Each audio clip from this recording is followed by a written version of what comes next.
Hi, I'm Christina, and this is a book review and book discussion of Sunrise on the Reaping by Suzanne Collins. So this is the brand new Hunger Games novel. It was published in 2025 and I was so excited to read this. So I will just start by saying the Hunger Games trilogy holds so much nostalgia for me.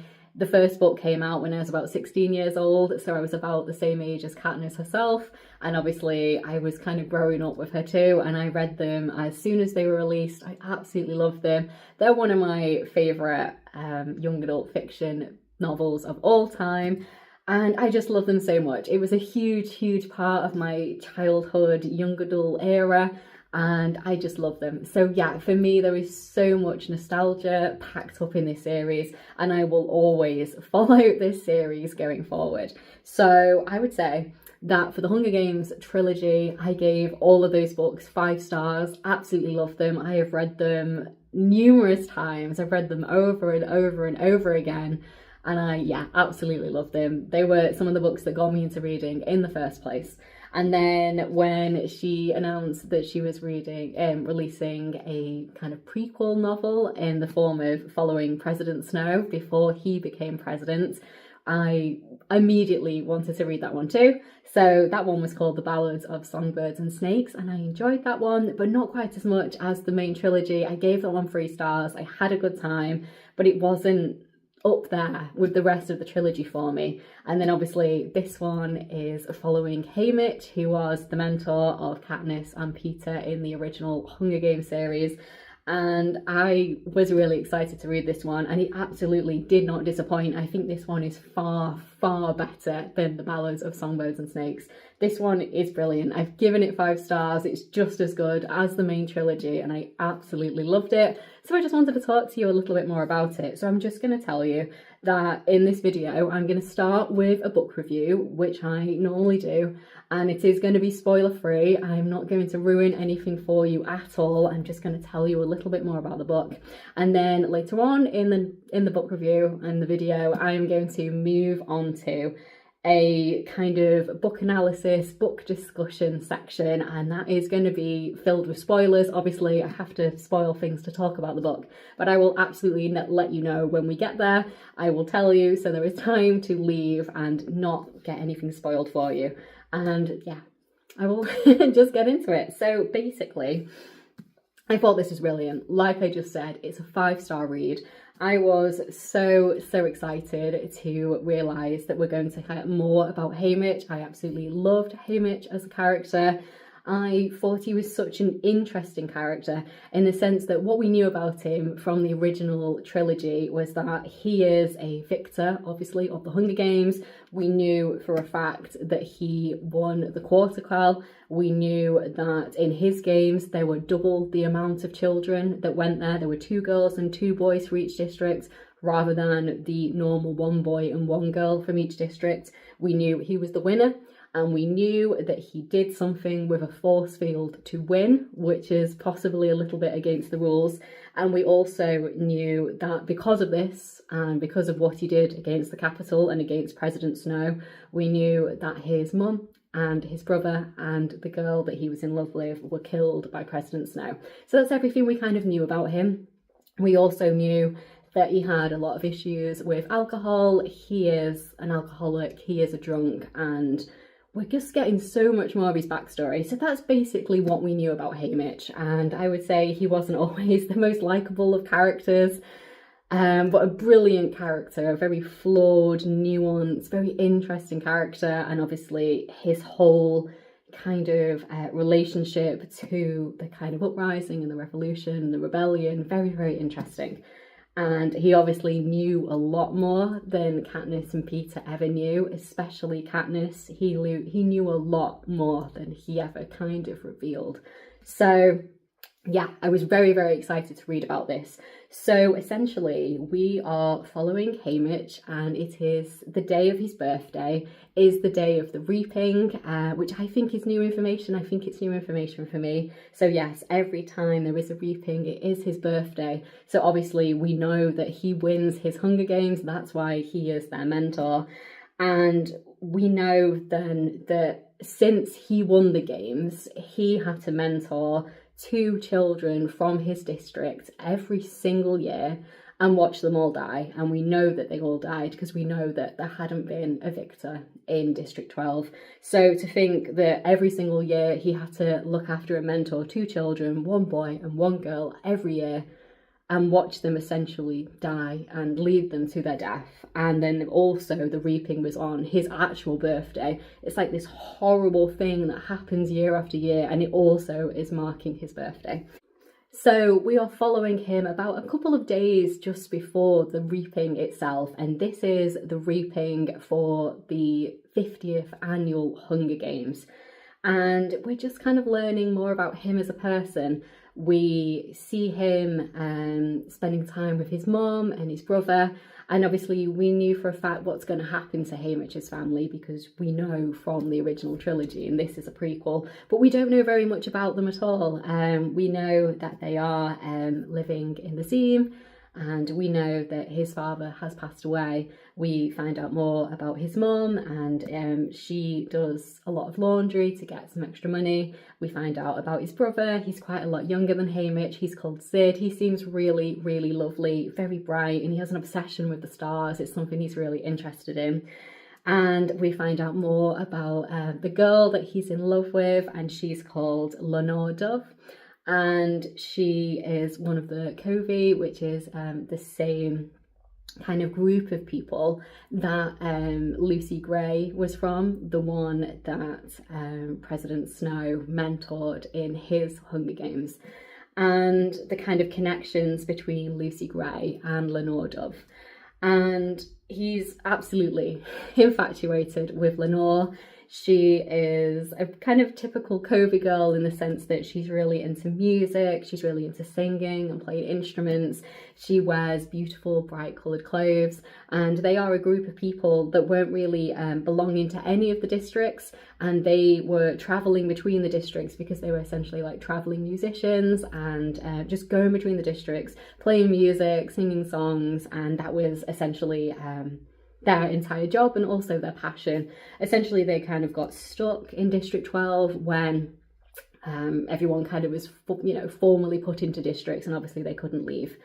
And we learn a lot more about them as well, which is really interesting. And yeah, Lenore Dove they're absolutely in love with one another. They are completely in love. And she likes to raise geese as well. That's something about her. She has a flock of geese. She raised them from eggs, so they see her as their mother, and she loves taking these geese around the meadows into the woods and kind of like feeds them and raises them. She loves singing. She absolutely loves singing. She's always singing, and she's a little bit of not a rebel, but she does things against the capital, if you will, and Haymitch is very worried about her because of this, because even when she was about 12 years old, she had a bit of a run-in with the capital. So she's kind of she's not just this lovely girl he's in love with, she's got a little bit of an edge to her too, a little bit like Katniss, I suppose you could say. So yeah, that's Lenore Dove, and her favourite sweets are like rainbow gumdrops, so he buys those for her and they become quite significant later on. So yeah, essentially we follow them from, the time just slightly before the reaping. We see more about his life, more about his friends. We find out a little bit more about Katniss's mother and father, which is lovely. We learn their names for the very first time. We knew for a fact that Katniss's father worked in the coal mines from the original trilogy. We know that he worked in the coal mines, and we know that he dies when Katniss is quite young. And obviously her mum goes into this awful depression because of the loss and the grief of her husband. And we know that he died in a mining accident. We know that she was a town girl and he was a Seam boy, and it's quite rare for a town and a Seam person to get together because they were quite separate normally, and obviously the difference in wealth and money and stuff. So we get to see her father as a young boy, a very young man essentially, and we see her mother as a young girl as well, and she's working in the apothecary, which we knew that she did because later on in the Hunger Games novel she helps treat the people who are whipped, for example, and she knows what to do with herbs, and kind of like a little bit of like a chemist as such before that existed. So yeah, we see Katniss's mum and dad when they are younger, before they're officially together, but we see that kind of that blooming love between them when they very much they very much fancy each other. He talks about how and when Haymitch mentions him to Katniss's mother, she blushes. And yeah, we see the interactions with him. With Haymitch and Katniss's mum and dad, and we find out that Katniss's dad was actually a really, really good friend of Haymitch. They grew up together in the Seam, and you can consider them best friends along with this other boy. Like, the three of them are really, really good friends. And then obviously the reaping happens. I'm not going to tell you any spoilers, we'll go into that later. You know for a fact, obviously, you know that Haymitch goes because you know that he wins. And you find out who the other three people are that are going with him to the Hunger Games. And you knew for a fact from the other games that there was a girl called Maisie Donna that was in the Hunger Games with her, because we know for a fact that she was his ally. And we know how she died in the Hunger Games too, because that was explored. But we don't know too much about the other two tributes, I would say, from District 12. And obviously we see who they are and their backstories and things, which is interesting, which I won't go into as well. But kind of the relationship and their kind of footing in the world in District 12. So the other boy from the reaping, we hear more about his life and his backstory and his family and how people view him in District 12. And then the other girl, we hear more about her and their relationship that Haymitch has with her, which is really good. And then we follow the reaping, and we follow them going to the capital. We see them on the train with everybody and the initial talking and everything. And then we see them reach the capital, and we see them go through all the kind of, all the things you see Katniss go through, essentially. We see them go through getting cleaned and bathed and groomed, etc. We see them getting put in certain clothes. We see their interviews, their interview prep. We see all of that stuff, as you would expect. And then we go into the actual Hunger Games once we've had the interviews with Caesar Flickerman, and then we go into the actual arena, and obviously we follow the entirety of the Hunger Games. We follow absolutely everything that happens from Haymitch's point of view, and we also see some of the things that Haymitch doesn't see in the form of what Maisie will tell him and different other people will tell him. So yeah, that's what we follow. And then obviously we see the end of the Hunger Games. We see how Haymitch wins. There's so many things that we didn't necessarily know exactly. We had some kind of bare bones of what happened. We see the whole story about what happens with Haymitch and what happens in the games, which is brilliant. Really enjoyed it. And then obviously we see how he is crowned the victor, what happens after he is crowned the victor, the time in between. We see his kind of victory tour, if you will. We see him in the parties in the capital afterwards, and then we see the time between that and returning to District 12. And then we see his homecoming, we see the journey back to District 12 on the train, we see the homecoming, and we see what happens afterwards. And that's kind of everything that it follows. So it essentially follows the entirety of the Hunger Games and not too much longer. And yeah, it was brilliant. I absolutely loved it. I loved the character development that we did with Haymitch. I feel like I learned so much more about him as a person. I feel like I knew a lot of the bare bones, and I understood why he had turned to alcohol and why he'd become a drunk. But we really get so much more of his backstory. We get everything I think you genuinely would want to know. We see him as a full person. You see like every little part of him and everything that made him who he is. And before, we could only guess at some of the things that had happened. Obviously we knew some of the things that had happened to him, like he'd lost his family and the girl that he loved, and how that could shape a person. But we saw every tiny single intricate detail that became, you know, made him become the man that he became. And yeah, I really love the character developments. And also there's other characters in this story, which isn't spoilers, I don't think. And we see so much more of them. So there's so many more faces that we have seen that are reintroduced. We see Plutarch Heavensbee in a big way. He's a big part of this story. And we see some of the other victors, some of the other winners of the Hunger Games.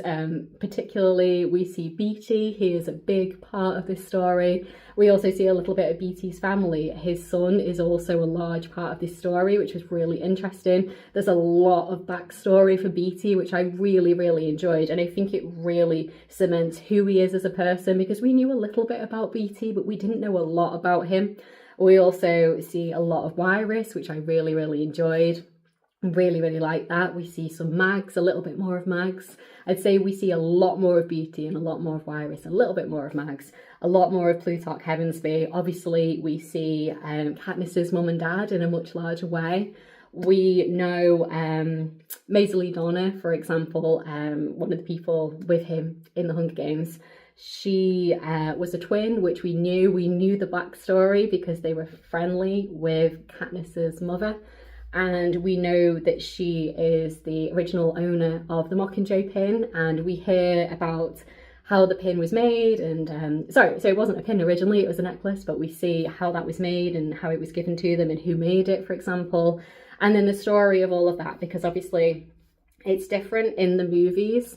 But in the books, the person that gives Katniss the Mockingjay pin is a friend called Madge, who she is at school with, and she says that the pin belonged to her auntie, and it was her auntie who died in the Hunger Games. So it has this big, massive connection. I think the movies just completely ignore the character of Madge and all of that, and I believe that Katniss just picks it up when she's in the Hob one day. And she's going to buy it as a gift for Prim, to protect Prim in the reaping. And then the woman on the stall just lets her have it for free. So we've lost the kind of backstory, but if you've read the books, obviously, you probably wouldn't be here if you've not read the books. But we have the backstory of the Mockingjay pin. And obviously, the Mockingjay becomes the symbol of everything in the Hunger Games. Katniss becomes the Mockingjay. It becomes a symbol of the rebellion and the revolution. It's a massive, massive part of the story. And then to see the backstory of where the Mockingjay pin came from, and then to see the original owner of the Mockingjay pin is really interesting too. I really enjoyed that. Any other characters I think that are quite important? I think that's the majority of the ones we see. Oh no, there's one more. Effie Trinket. We see the very beginning of Effie Trinket in the Hunger Games, which is brilliant. We see the introduction of her very first involvement in the Hunger Games. We see her in a large way, which is really interesting. And we see the relationship between her and Haymitch from obviously years and years and years ago. So yeah, it was great. I really enjoyed it. Brilliant character development in terms of Haymitch. Brilliant character development in terms of like secondary and tertiary characters such as like Beatty, for example. Brilliant. Wirus, Effie, Plutarch. So good. The plot itself was excellent. I mean, to think that she's written an entire book about something we exactly know exactly what happens because we just know from the original trilogy, and to make it this exciting and this gripping, honestly, I mean, I knew everything that was going to happen as everybody else does because we know exactly what happens because it's in the past, and we know that Haymitch lives, and we know everything that happens, and we know that everybody else dies. So we have to know these things, and yet you would think if you know all these things, it's not going to be particularly exciting, which is partly what I faulted the Ballad of Songbirds and Snakes on. I really enjoyed it. It was good. I gave it 3 stars, but it wasn't amazing. It was just good. I enjoyed the backstory, but there was no shock. There wasn't, yeah, because I knew exactly what was going to happen. I knew always President Snow was going to be fine because he become, Snow's going to be fine. He's going to become president. So there wasn't like a loads of character development in such a way because I knew what was going to happen. But with this one, there were so many surprises, there was so much intrigue. I was so gripped by this. I just wanted to constantly keep reading this book. It was so good. Really enjoyed it. It's literally as good as the first 3 books. I had a really good time. I was actually probably a little bit surprised too because I went into the first one with the idea that it's probably not going to be as good as the Hunger Games. And I was right. In my opinion, I don't think it is as good as the Hunger Games. I thought it was a good 3-star, good read. And the other 3 books were 5 stars, brilliant. I didn't think it was going to be as good, and I was right in my opinion. It didn't quite live up to it, and I thought that would happen. And then with this one, I probably went in with slightly lowered expectations because obviously I wasn't quite as into the Ballad of Songbirds and Snakes, and I love Haymitch as a character, but obviously it could be quite similar. But yeah, this was absolutely brilliant. I really loved it. It was so much better than I thought it would be. And yeah, like I said, considering I know everything that's going to happen, I was so gripped and so invested. I was so invested. And especially in some of the other tributes too. Like obviously, you're rooting for Haymitch because he's the character you know and love. But there was so many other people in the games that I was rooting for. So many people that I was really connected to. And obviously I wanted the best for them, but knew that ultimately the best could never happen because I already know, the past and the history. But yeah, it was so good. I really enjoyed it. So that was my book review of The Hunger Games. Like I said, brilliant plot, brilliant character development, just really, really good. Excellent writing as well. I love the way that she writes. She's a great writer. It's really, really interesting. And it was gripped. Like I said, very, very gripped, very excited. Just, yeah. And it was also very emotional. This book did make me cry. It literally made me cry. A couple of moments I just welled up with tears, and you know, a few times I welled up with tears, and then there was one point that made me actually cry, actually shed tears, and it was brilliant. I think if a story and a book can make me cry, I know how emotionally invested I am, and I know that these people feel real. It feels like real characters, and it actually hits hard. It's such an emotional impact, and if you can do that, I think it's a brilliant book. If you can make me cry, I'm going to probably think your book's brilliant because I care so much about them. So yes, that was my book review. Now I'm going to move more into like the book discussion and the book analysis, and there are going to be spoilers in the next part. So if you haven't read the book yet, I just want to say thank you so much for watching. Please do like the video if you've liked it, and please do subscribe if you'd like to hear more of me talking about books. And if you haven't read it yet and you want to discuss it, then just put this video in your watch later and come back once you've read it and watch the next half. Otherwise, I will say goodbye to you now. Thank you for watching. Now, I'm going to move into the kind of more spoilery part of the kind of book analysis, book discussion. I'm going to tell you some of the big things that happened and what I thought about them and different things, and have a little bit of a chat about it. Like I say, spoilers from here on out. So if you're still with me, thank you for staying. I will chat to you more about this book. So some of the big things I think that were big in this book that were exciting was obviously learning more about Katniss's mum and dad. We actually never even knew the names of her mum and dad, which is crazy because they were such huge parts of the story. I mean, her dad obviously was dead the entirety of the Hunger Games. We never actually saw him alive because he died before it happened. He died in the coal mining accident, and we knew a lot of the mum. The mum was such an important, pivotal main character in the whole series, and yet we never even knew her name, which is crazy when you think about it. So yeah, we learned both of their names, and we learned so much more about them. Like I told you before, we see how they're kind of falling in love, and how she's a town girl working in the apothecary, and he's a scene boy, and he's poor and she's rich compared to him in terms of District 12 standards, but not rich in terms of capital standards, and just how they've grown up with different kind of class and wealth systems, and how they're kind of falling in love. And the kind of saying was always, for a town girl to marry a scene boy, something really bad's happened, you know, like that's not normal, that's not what it happens. But it seems like they were just very much in love, and they spent a lot of time together, and when Haymitch mentions him to her, she starts blushing, which is lovely. And we see the moment that Haymitch goes into the apothecary to trade. I'll go back a little bit. So essentially, I'll go back and come back to that point. So more about Haymitch.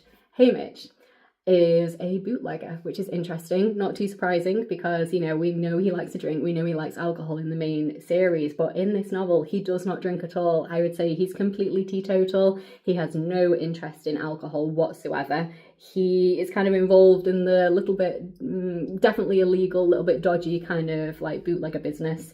He works with this woman called Hattie who kind of supplies District 12 with, you know, liquor, illegal liquor. And it's not just the people of District 12, it's also the people, the peacekeepers of District 12 that are kind of their clients. So I think they kind of get away with the illegality of it because, you know, some of the peacekeepers also want to drink the alcohol. So basically we find out how Haymitch makes money on the side, which is interesting. So obviously we know that Katniss kind of illegally hunts in the woods, and that's how she makes money because she's a hunter and she can provide you know, fresh meat for her family, and she can also sell the fresh meat at a profit to buy other things that they need. And we find out that Haymitch, because obviously Katniss is from the sea and they don't have a lot of money, and Haymitch is from the sea and they don't have a lot of money. And we found out how Haymitch makes his money. Essentially, he's involved in the illegal alcohol making business.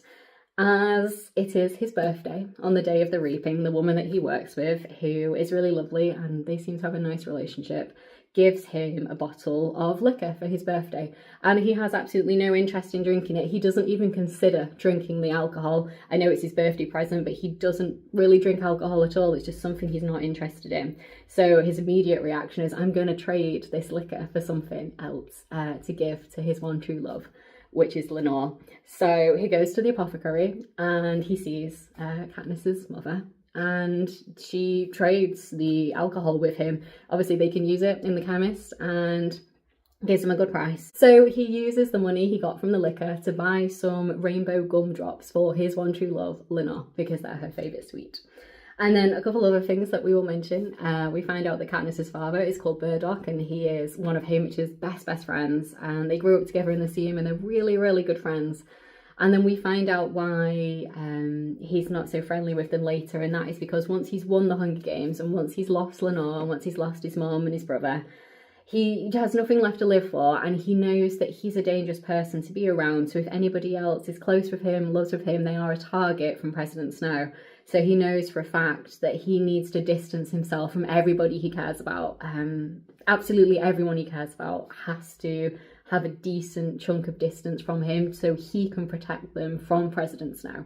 So he distances himself from Burdock and his other friend, and he distances himself from Katniss's mum as well. And so much so that I think he threw rocks at them one day and it hit her and she started bleeding on her head. And that was the moment when they decided to kind of leave him alone and listen to leave him alone. And that's how he lost the friendships that he had. But it wasn't that he lost his friendships due to alcohol abuse or anything like that, which you might have expected, or because he turned into a nasty person after the game. It was a considered absolute decision that he made, that he needs to distance himself from everybody he cares about to protect them. So we learn that about him, and we learn what a strong person and a strong character he is too. There's so much more about the Hunger Games that I will get into. I know it's getting a bit of a long video, this one. So let me tell you a little bit more about the other characters you've seen in the Hunger Games that are coming back, and you hear more about them, which is brilliant. And I'm going to start with Beatty because I think he's the one that we learned the most about and knew the least about.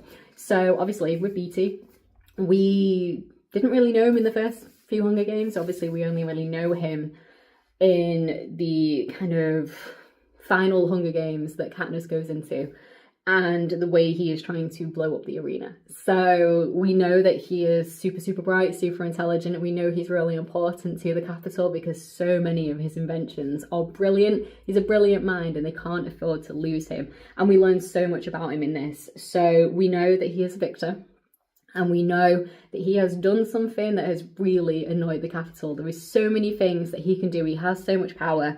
And he did something, and President Snow is angry. And because of this, he's going to punish him. And the way he's going to punish him is he's going to kill his son.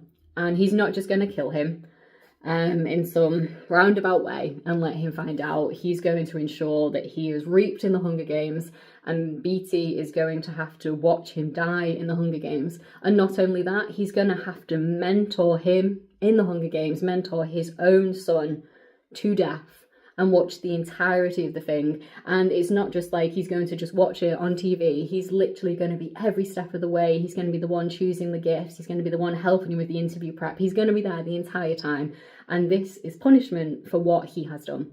And we learn so much about Beatty. He's such a brilliant character. And obviously we know for a fact that they do manage to blow up the arena in Katniss's Hunger Games, which is brilliant. I loved it. And we know that he's been trying to do that for 25 years. So in this one, he is the mastermind behind trying to blow up the arena with Haymitch. Haymitch and his son, Amber, are the ones that are going to do this. But Haymitch is kind of the one that's actually going to do the hard bit. He's going to actually blow it up.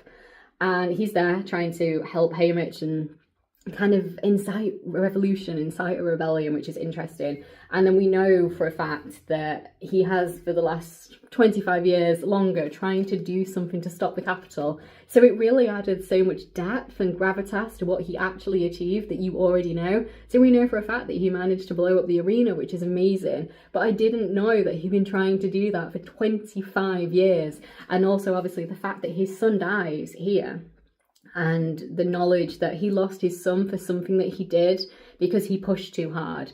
And then obviously President Snow can't kill BT because he's way too valuable. He's so intelligent. He has so much power that he's too valuable to kill. So obviously they need to kill someone who is expendable, which turns out to be his son. And I loved the character of his son. I really, really liked his character. He's such a young boy in this, and he kind of like just gets all of the districts with him. So essentially they obviously always have the career pack. Well, he decides that they're going to make their own pack to go against the careers, and they call themselves the newcomers, and he's the one that goes round. He introduces himself to all the different people in the Hunger Games. He goes round and he's the one that like advocates for them to join him. He's the one that's saying, come on, join my alliance. He's like the driving force behind the whole alliance of the newcomers, and he's so young and he's so bright. And obviously it was an interesting point where he says to Haymitch, my dad is here, he's the guy with the potato, and go and talk to him. And there was a moment where Haymitch was like, is this kid, has he kind of lost his mind? Is he not all with it? Is there something kind of mentally unwell with him? And no, it actually is his dad. It is BT over there with the potato, which is really interesting. And yeah, really love the character of BT, really love the character of his son. And it was, obviously, we know, this is the spoiler thing I can tell you, we know that his son dies in a horrendous way as well. He is obviously an ally with Haymitch. I think they have a really nice friendship building between these two characters, and I think he looks at him a little bit like his brother Sid, because obviously he's quite a lot younger than him, but he's so bright, he's so clever, he's so confident, he's so good at rallying people around him, around a cause, and he's such a great character. And honestly, when they killed him, which I knew that they would, obviously, but it's the moment that brought me to tears. It was so sad. And then thinking how BT must have felt watching his son die after doing everything he possibly could. And they knew for a fact that the Mutts were programmed and targeted to kill him. There was absolutely no way he was going to win the Hunger Games and be okay. There was absolutely no chance that he would survive this, and everybody knew that. BT knew that, Haymitch knew that, even the kid himself knew that, which was really sad. So yeah, I really like the backstory of BT. And then obviously once all of that's happened, you would think, why did he not give up? Why did he carry on after losing his son and knowing that it was essentially his fault because he's the one that pushed too hard that made President Snow retaliate and kill his son? And the reason is we find out that BT's wife is pregnant, and obviously he can't abandon his wife and his unborn baby. And also his son wouldn't want him to give up. His son was definitely the kind of person that would want him to continue fighting back. So that was obviously BT's story. We find out more about Wirus, which I really like. So the mentors for our four, including Haymitch, are Wirus and Mags, which I love. I love those two characters. I was so excited to see them both in this story. It was really, really good.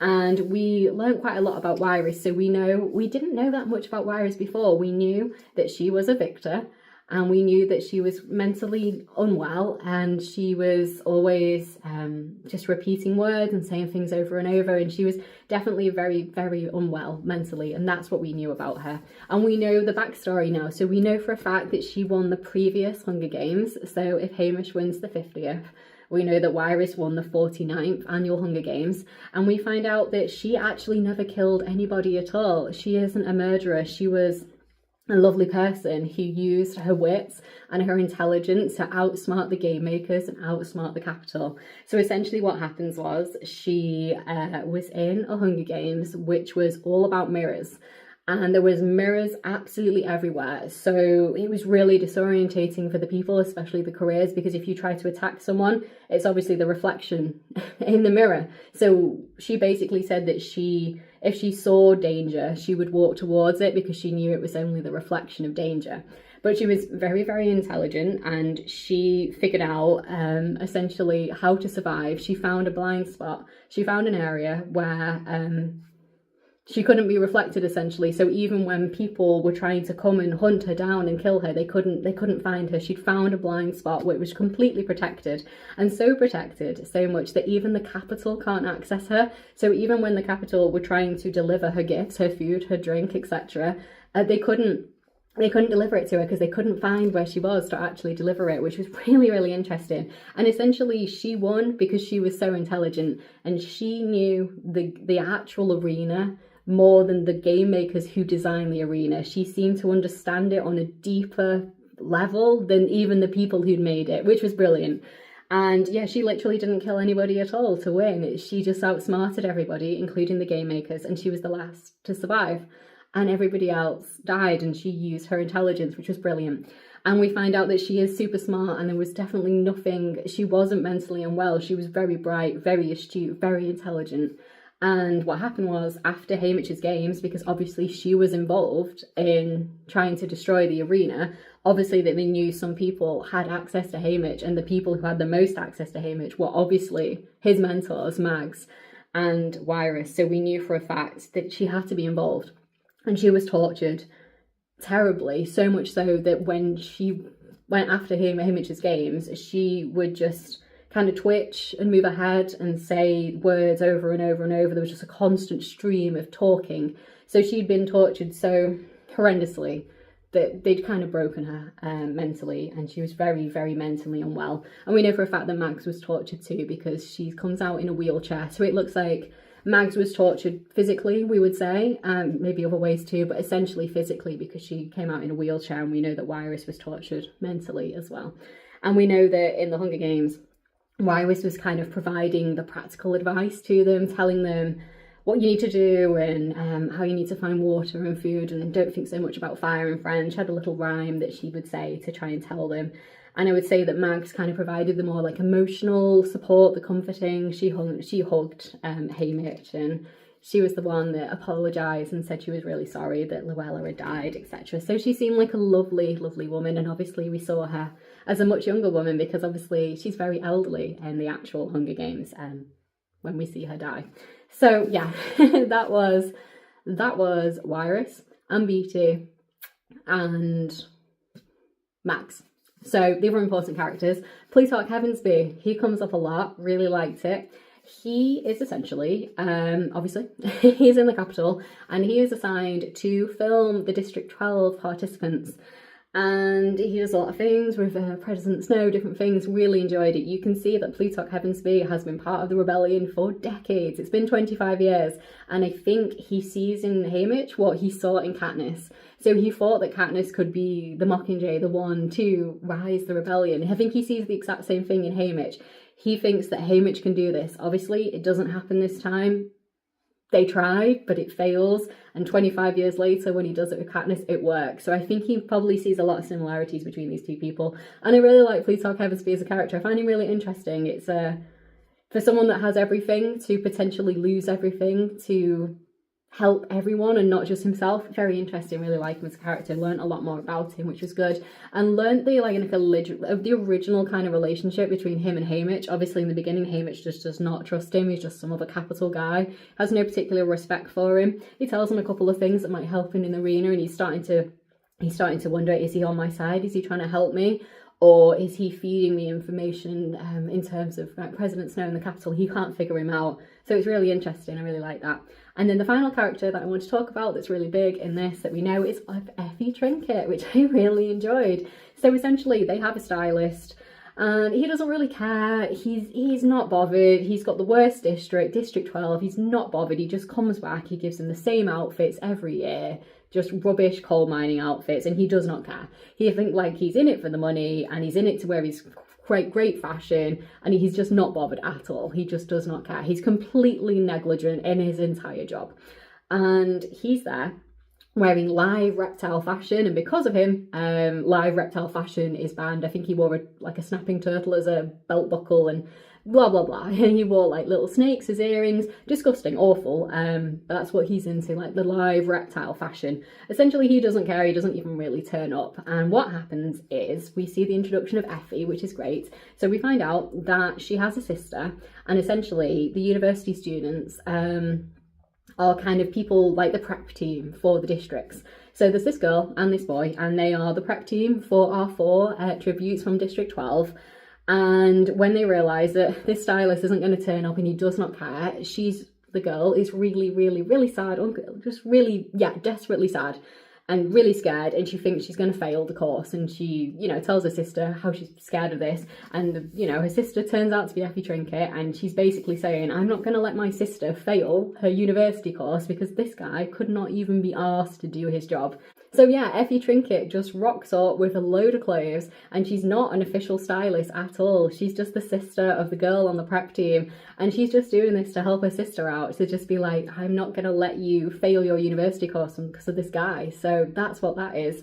And we see, obviously, Effie for the first time with the four of them, and she drops her makeup on the floor, and Haymitch immediately goes to pick it up for her. And she said from that moment, she knew what kind of person he was, and she wasn't scared of him. He wasn't dangerous. Even at the very end of the book, after Haymitch had killed people, and he is a murderer, essentially, in the sense of he killed someone in the arena. And everyone's terrified of him. Everyone in the capital's terrified of him. He's chained up the whole time. When he's in the parties and in some big golden bird cage, so he can't get at anyone, and they all think it's just for fun and aesthetics, but it's because, you know, he might actually hurt someone, which is really, really interesting. And yeah, it's Effie was basically saying at the end, she's the only one that will stand with him and isn't scared of him. And Haymitch says to her, I'm not going to hurt you. And she's like, I know you would never hurt me. I knew what kind of person you were when you helped me with the makeup. So it was a lovely kind of backstory. And I think it shows as well how Effie and Haymitch first met. And interestingly, she wasn't actually an assigned stylist. She was just the sister of some girl who was really upset, which is really interesting. And I really like following Effie. She was good. She was good fun. She's always good fun. And interesting to see that her whole career as a stylist on the Hunger Games, which looks like something she's passionate about and she's really into, and it's everything she's ever wanted, was just an accident. It was just a mistake, essentially. It was just the fact that, you know, she didn't want her sister to be penalised or punished for something that wasn't her fault. So I thought that was really interesting backstory. And yeah, I've probably talked definitely enough about this. But yeah, I just really enjoyed it. A couple more things I will say. Really interesting that some of the actual kind of people involved in the games were killed during the games, which I thought was really cool. So essentially, Haymitch and Maisley are in the arena, and two of the careers are running towards them, and they see some people who are clearing up the arena. So they work, obviously they're capital citizens, not probably highly paid, probably very low. One guy has a mop and they're just out there trying to do things in the arena, so probably not particularly valuable, probably not particularly well paid, probably pretty low tier people in the capital, but they are capital citizens and they are murdered. So Maisley kills one of them with her arrow with the poison, and one of the careers kills the other one. And really, really interesting to see that actual capital citizens were killed during the actual Hunger Games, and they were going inside to like do things, fix things, you know, help things, and they were murdered inside. Obviously, that's why those two girls were murdered. Maisley, we know what happened with Maisley. We know for a fact that she was attacked by those birds. We knew that from the original Hunger Games. And we see all of that play out, and we know why though. We know why those mutts were programmed to kill Maisley specifically, because they do not attack Haymitch, and obviously didn't really know why that would be, because why would President Snow or anyone attack just a random girl from District 12 who she was completely insignificant. But she wasn't insignificant. She was there, and she in cold blood murdered a capital, you know, citizen.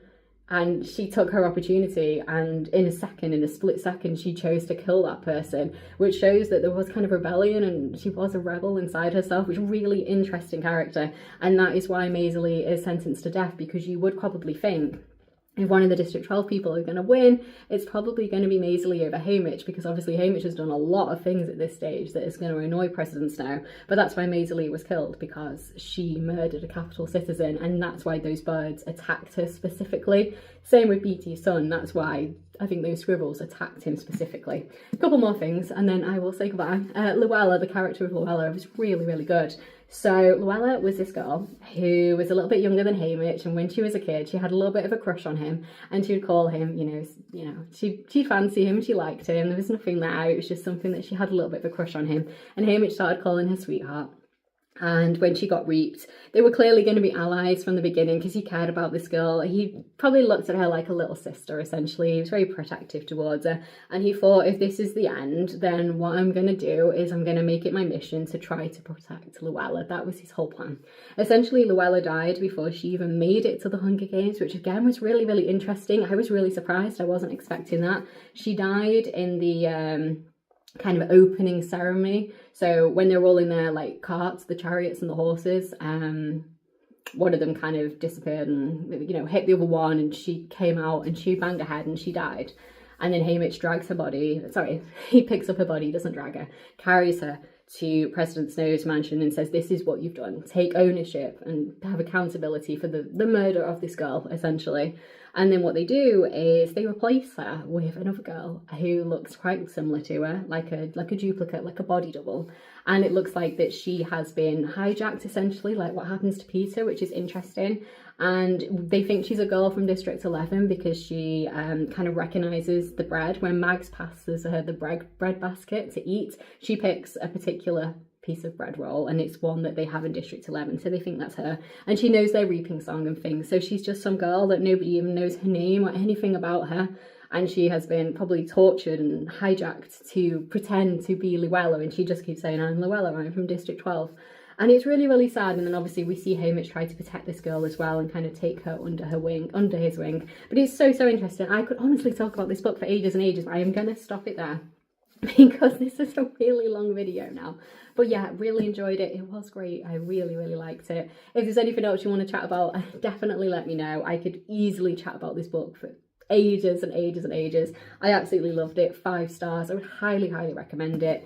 And yeah, if there's anything else you want to talk about this book with me, then do so in the comments. I would love to chat to you about it. Okay, so thank you so much for watching. Please do like the video if you've liked it, and please do subscribe if you'd like to hear more of me talking about books. I'll see you in the next one.